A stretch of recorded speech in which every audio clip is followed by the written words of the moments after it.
Well, it's been a while since I made a video, and I figured it was about time to say what I was up to with my Tenere 700. And the answer is I sold it. There's a few reasons for it, and I'll give that more into depth as I continue to make videos. But the biggest issue is its off-road performance and the compromise with weight. So instead of the Tenere 700, I am now riding a Husqvarna 501S 2022. And let me give you a quick rundown of the bike, and then we'll get on to riding.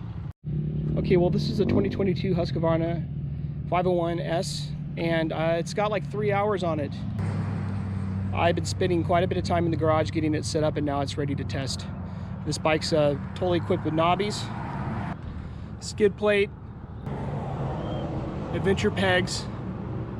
I've had the suspension done for the kind of riding I'm going to do. This is going to be set up for dual sporting and BDR type riding. 707 suspension did the work, and I have the Raven cartridges in this bike, so I'm pretty stoked about that. 3.1 tank. I'm running XC right now. I'm about to put a damper on this thing, and different bark guards, and probably a throttle tamer just because I like the power to be as fluffy as I can get it. But this is about as clean as it's going to be, so just thought I'd give you one quick look at it in all of its unscratched glory. I am running a 47 tooth rear sprocket. Joel at 707 says that's what the guys are running on these 501s because they're geared kind of low. So bike's got plenty of power, so I think that's going to be a benefit. I just wanted to communicate to the folks that they've been watching my Tenere videos that I've been talking about light is right, and I decided to downgrade as far as weight goes. This bike is sitting at about 250 pounds, maybe a little bit more with some of the protection, which is 200 pounds lighter than a Tenere 700 off the showroom floor with no modifications. As you can see, I got a Go Fast camper and a hitch hauler, and I'm pretty stoked on this. This is kind of my home base, and this helps me to where I can go to the adventures and ride that instead of having to take a big bike a long distance and then go off-road with all my luggage and everything. So I'm pretty stoked. It's been a while since I've ridden, about 4 months. Everything's been closed. So I'm just gonna take it easy today and get a feel for the bike. All right, here we go.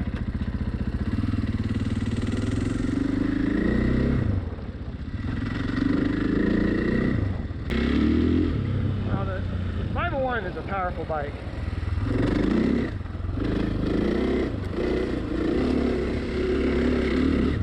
Wow, this thing's a rocket.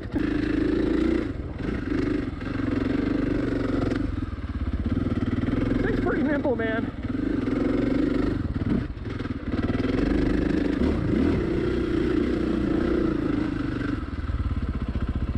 This thing could almost go to a 46, and I don't think it would hurt it at all.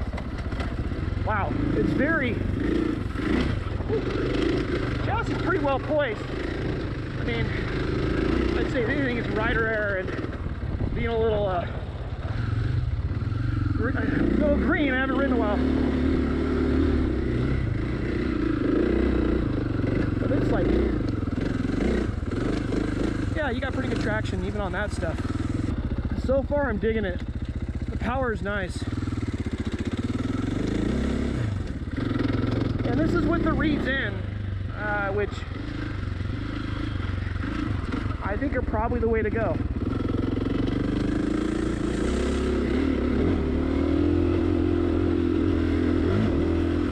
Honestly, I'm not too sure how much I'll be riding my 350 as good as this bike's performing. It's pretty damn good in the single track, and I don't feel like the power is actually a negative. So that's encouraging. Yeah, it's pretty loose here, and I'm sitting down. This bike just handles really well. I'm just sitting down with the brake, using the brakes and picking the lines. Man, this grass is high. Flowers are gorgeous. This chassis is really nice. I feel really comfortable just braking, and I mean, I'm sitting down. I'm not even standing up. And my 350, I got to stand up a lot to keep the bike going where I want it to go. This isn't even what I kind of intended to build this for. I kind of want to go you know, higher speeds. And I picked this bike for its longer legs, you know, being a 500.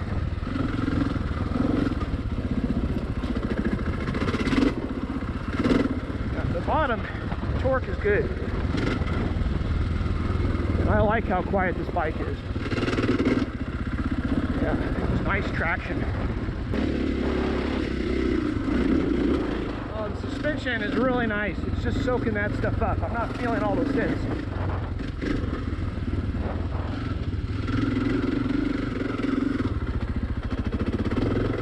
I'm in 4th gear right now, working the clutch, which is kind of nice. Still getting used to the handling a little bit, and with the rally pegs, I'm able to really steer this bike like easily. It's so light, and it's very comfortable to stand on.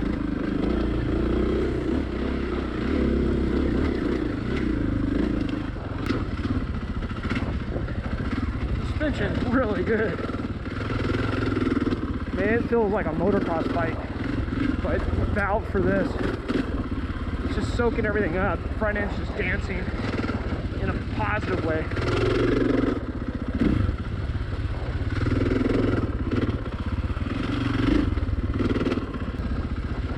Something I'll say I don't care for on the Husky is the plastic setup.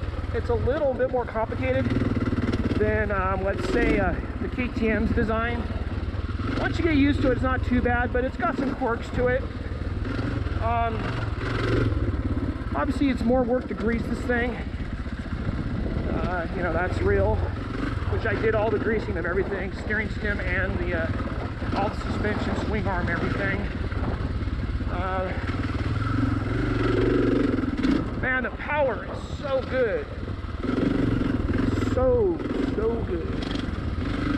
I am very happy with the power. Just had to get a picture of the trail name Raven, and then it almost looks like that's a raven flying up there. Kind of cool. And the suspension on this bike is Raven. How cool is that? It's just blowing through all those whoops. That's awesome. Oh, this is going to be so nice on the BDR.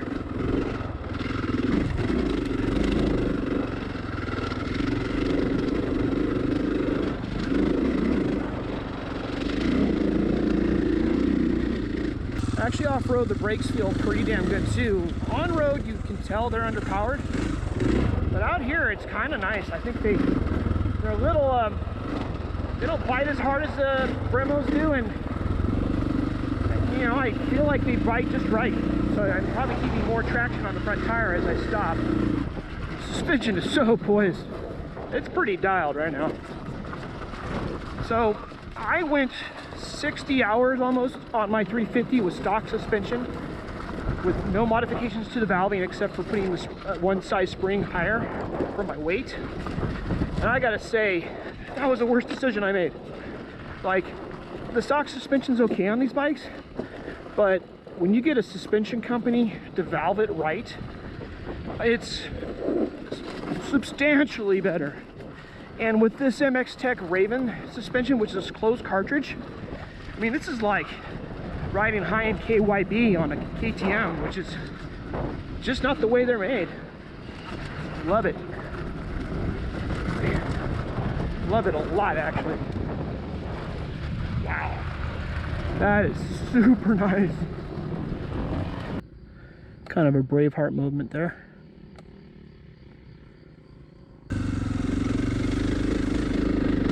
Oh yeah, this is great. I can chug up this. I don't even have to work. Just nice and easy.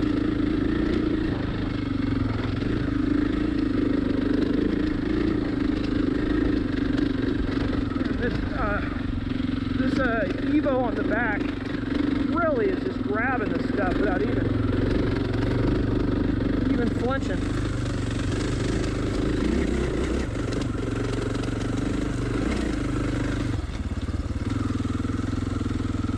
And the gearing's pretty spot on, bitch. You got, I think I'm in first right now, so that's first gear.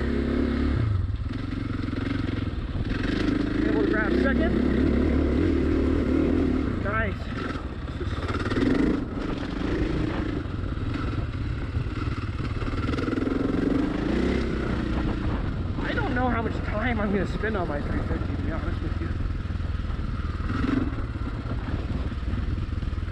It might be for sale.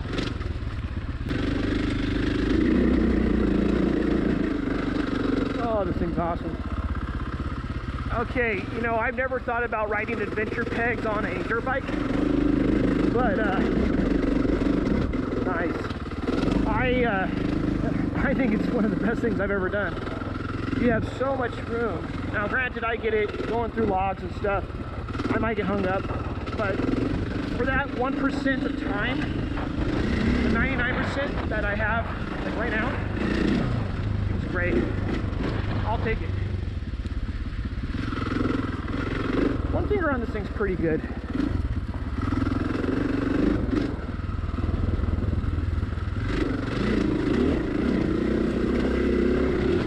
Oh, this stuff's gliding over the bumps.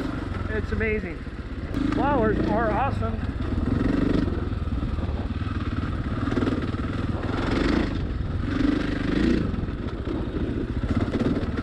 Oh yeah, that's nice.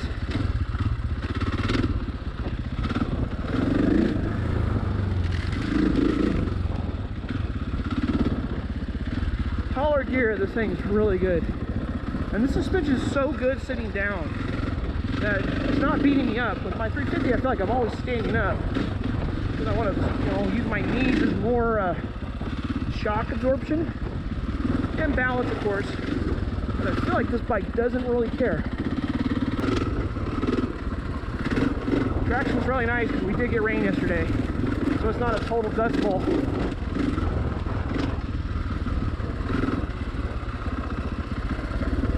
I'm appreciating.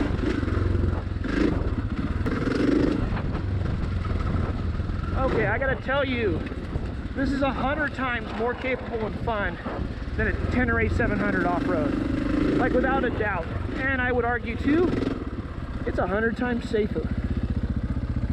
The question is, do I regret selling the Tenere?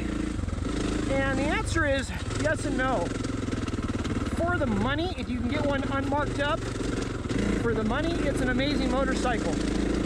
But it's not at the same level as the competition. I mean, the KTM and the Norden are superior to the Tenere 700 in a lot of ways. They are made to be like a dirt bike first and then a street bike second. And I would argue that they're a better street bike than the Tenere 700. Some loose stuff. Oh, they worked on this a lot. Alright.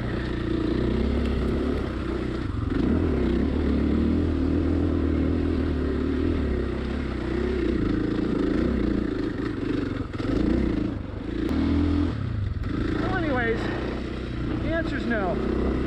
If I get an adventure bike, I'm probably going to get an A90R. Or maybe that Norden Expedition. But honestly, right now, I don't have the time or the budget. So, for me, having this bike is such a better adventure motorcycle because you can get into stuff like this and it's going to get you out.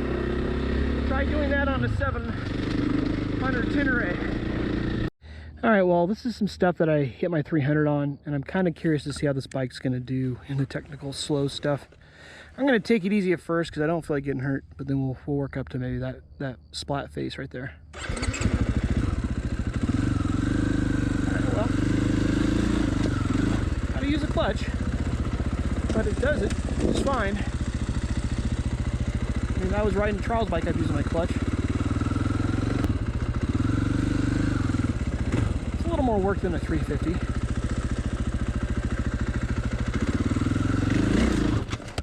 Alright, that's okay.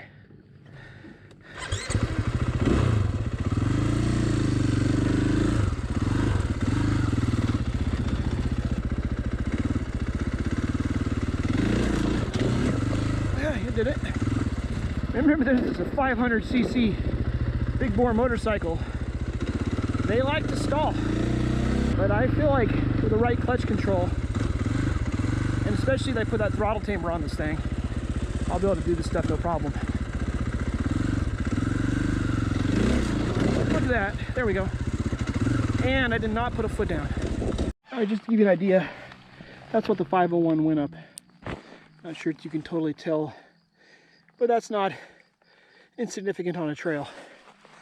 Thing's got pretty nice balance. It's very poised in this stuff. I mean, this bike does not feel like a 500. I haven't ridden a 450L, but I don't think a 450L is going to be nearly this nimble.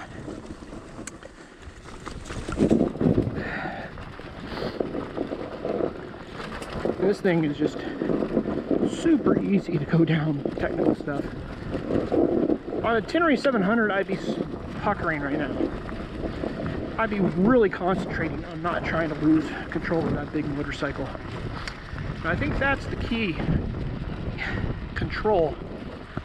Going down all this stuff, it's a piece of cake. It's almost Trials-esque. This 501, it's like, I'll take any line I want. I'll take the hardest lines or the biggest drop-offs, not a problem. These tires are just, like, really good. I would say the brakes are good too. And this thing's very, very well balanced. I mean, I feel like I can just go right over that stuff. Not a problem. Suspension's just soaking it up. Bike handles it well. It's got a low center of gravity.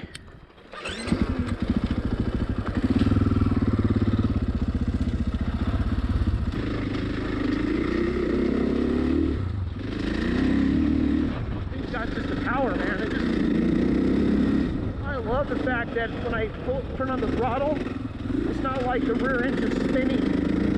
It's actually putting the power down.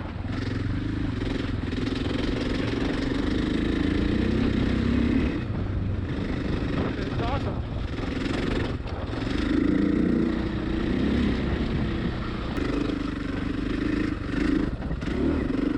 Whew.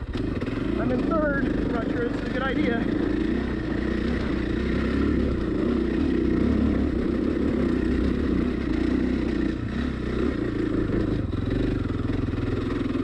Thanks. Woo. Had to go down in the second. That was close.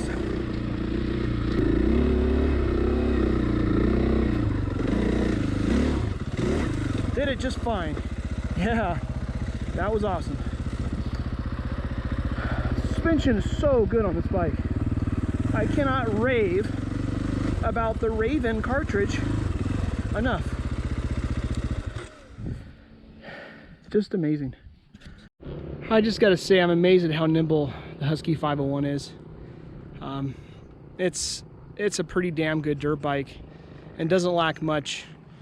It's pretty capable and fairly easy to ride. Compared to the 350, in some ways I think it's easier because I can lug the power more and I don't have to be so high up in the revs. And for adventure, this bike's spot on because I tend to ride by myself. And riding by yourself, there's a lot of risk involved, but with something like this, I know I can pick it up. I know I can get out of tight situations. I can drag this bike back on the trail. It's easy to transport. Doesn't wear you out for longer days. And I truly think with adventure at this point in the game, having a home base, you know, I invested in a hitch hauler and a camper, and that was the price. That was less than an adventure bike. Granted, you have to have a vehicle, but with a hitch hauler, you could take this thing. I could take this thing to Moab tomorrow, and have a home base. Save money on hotels. Still can do the camping, but I'm not carrying all that stuff on my back. So far, the 501 is a true winner. I think a Pussycat in tall gear, probably in fifth right now, and it's good. Wow, this is beautiful. Smells amazing. Oh, the traction's really nice back here, and the whoops are just not bad at all. The suspension is totally soaking it up.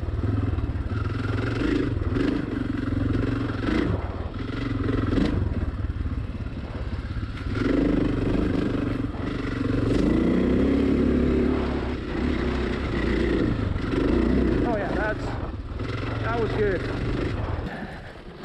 So this thing's pretty dang good on all of this. I am very much enjoying this machine.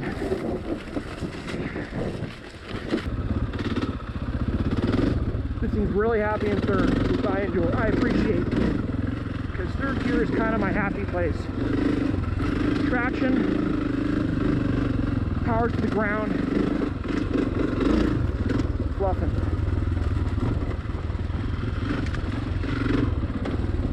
Now here's an example where my pegs might bite. I'm curious about this. Probably going to bite. A little bit. Not too bad. That was pretty tight. First gear is plenty low on this bike with the 47. In fact, it could probably go to 46, and I don't think first gear would care that much, but I think first gear is just slow enough, which isn't necessarily a bad thing.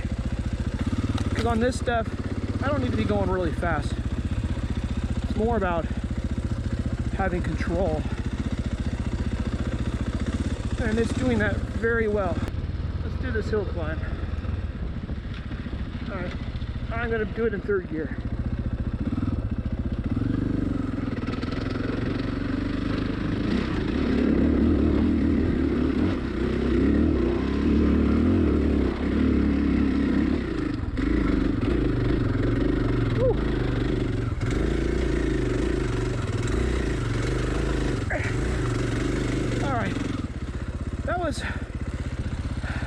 Exciting.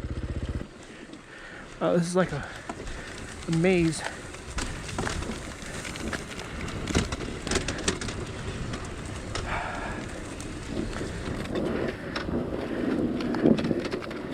All right, here's a hill I'm very, very comfortable with on my 350. Let me start with second.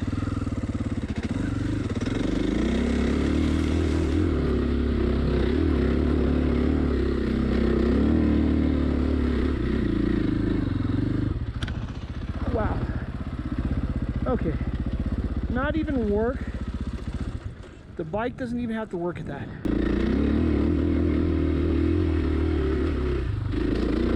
Starting to get used to the balance more. Yeah, on this stuff, wow. Second gear is kind of the right gear, I would say. The front end soaks that up pretty good, those big hits.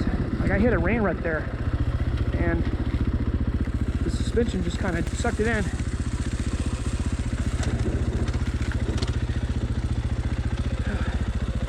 This chassis is very, very nimble. So for a, I don't like going on all this grass.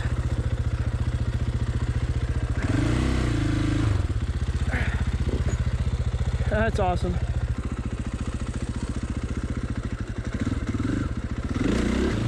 Oh yeah, nice. Yeah, compression might be a little harder than I wanted to for that, but that was just fine. So compared to the 350, I would say on slow riding, because it's a bigger bike, it's a little bit more unforgiving on clutch, lack of clutch control.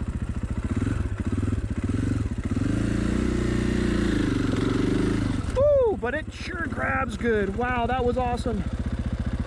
Tractability though is like way bigger than on a 350. That was pretty fun.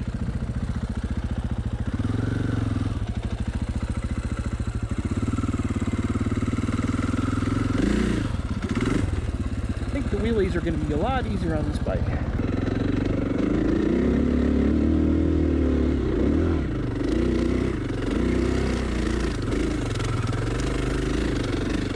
Way good. Plenty of traction there. The bike just keeps digging. That rear tire is really good in the loam. Man, these are some more beautiful flowers. Look at those things, man. Amazing.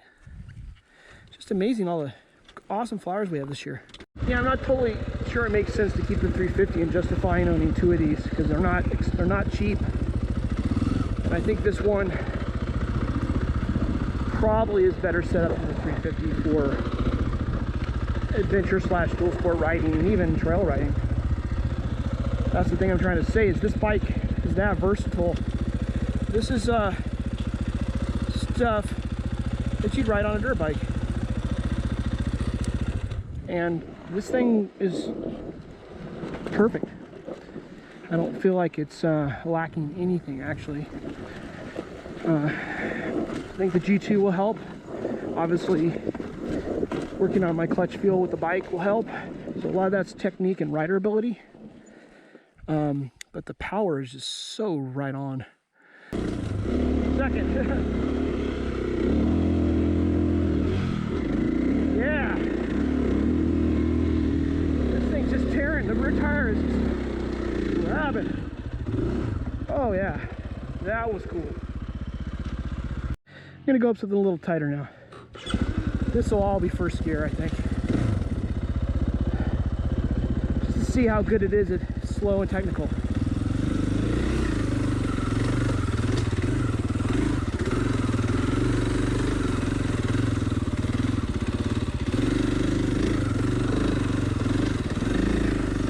Tire is like having spikes. We're gonna go this way. Okay. It's pretty good. If anything, it's me because I'm tired.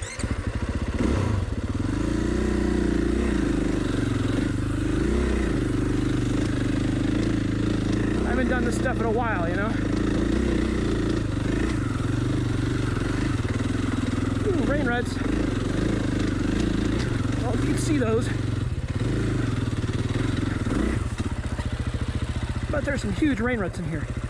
Just tried to put my foot down and there was a hole there.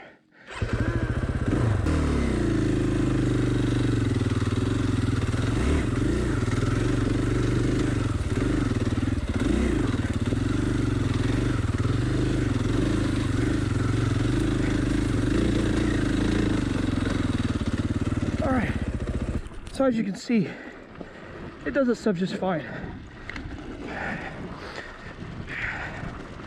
I don't feel out of control. And it's pretty dry and loose here. There's some moisture in the soil, but it's still loose. And going downhill, the bike's very, very nimble. This thing is going to eat up BDRs. I bet you that sucker's loose as a goose. I do.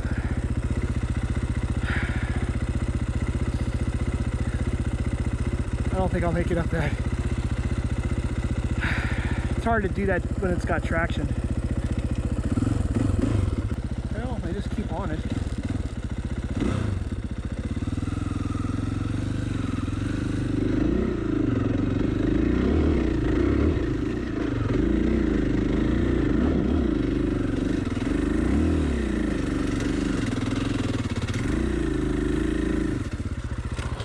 I knew it. I lost momentum. More cool flowers.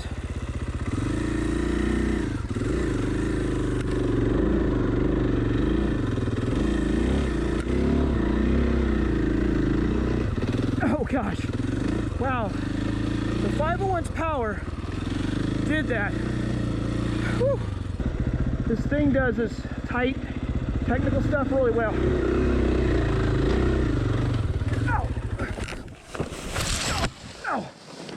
Oh, okay.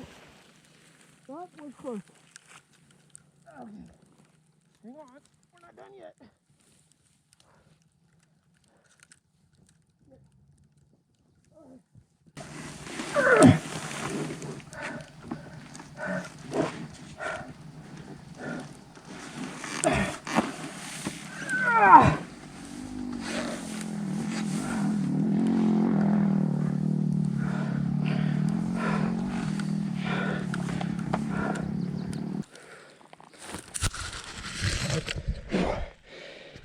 Still recording.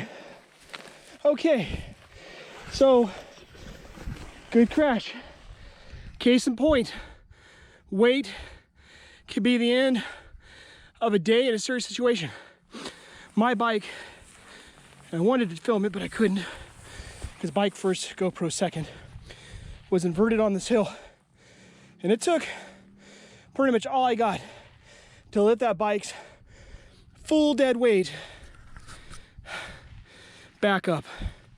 So T7, you'd be going off the edge here. Pretty tired. So another conversation to have too when you're doing an adventure. And if you remember on my Tenere 700, I was really careful about where I went. Is that dropping a bike takes tons of energy to pick up.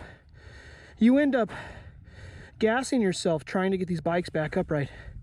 And even this 250-pound dirt bike with a plate on it feels damn heavy when it's upside down.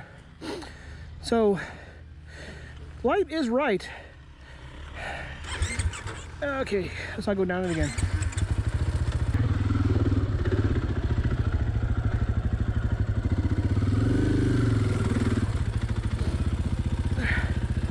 But this thing's pretty nimble. I just caught the corner of a big rock and it grabbed my ankle, threw me off balance, and that throwed me off the edge of that. So a couple things I wanted to say while partying is I think something like this with a camping setup with a vehicle is pretty awesome as far as when you go to a place you can actually ride it to its full potential.